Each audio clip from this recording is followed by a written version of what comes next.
મારું નામ રેખા ઠક્કર છે અને આજે હું તમને આપણે માર્કેટમાંથી તો મસાલો લઈએ જ છીએ ચાટ મસાલો, પણ આજે હું આપને હોમમેડ શરબતમાં ઘરનો ચાટ મસાલો કેવી રીતે બનાવાય એની સિમ્પલ અને સરળ રેસીપી બનાવીશ, જે માર્કેટ જેટલો એટલો જ સરસ ટેસ્ટમાં બનશે, જે આપને સૌને પસંદ આવશે।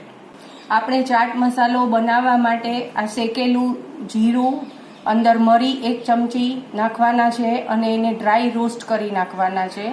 આ મીઠું છે, આ હિંગ છે, આ તમારે પિંક સોલ્ટ છે, આમચૂર પાવડર છે અને સૂંઠ પાવડર છે। આટલી વસ્તુનો ઉપયોગ આપણે ચાટ મસાલો બનાવવા માટે કરવાના છીએ। આપણે આ ડ્રાય રોસ્ટ કરેલું મરી અને જીરું છે એમને આપણે ડ્રાય રોસ્ટ પહેલાં કરશું, પછી સેકન્ડ રાઉન્ડમાં આ બધી વસ્તુઓ એમાં એડ કરવાની છે। અત્યારે આપણે આ ફાઇન પાવડર બનાવી લીધો છે જીરું અને મરીનો। એની અંદર તમારે 1 ચમચી સૂંઠ ઉમેરવાની છે, ત્યાર પછી 1.5 ચમચી જેટલો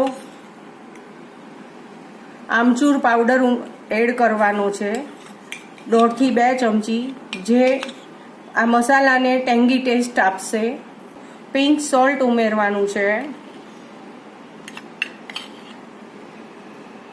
1 ચમચી હિંગ એડ કરવાની છે અને સિમ્પલ મીઠું જે તમે ઘરમાં ખાતા હોય એ તમારે 1 ચમચી એડ કરવાનું છે અને આ બધું જ એક વખત મિક્સીમાં તમારે ગ્રાઇન્ડ કરી લેવાનું છે।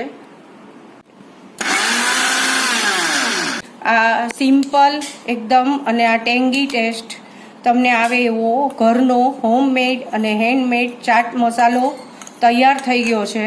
તમે એની ફ્લેવર જુઓ, તમે એનો કલર જુઓ, તો આ જે ચાટ મસાલો છે એ તમે ઘરે જે હોમમેડ શરબત બનાવો છો એમાં ખૂબ જ ઉપયોગી થશે અને માર્કેટ જેવો જ ચાટ મસાલો આપણો તૈયાર થયો છે, જે આપ સૌ જોઈ શકશો।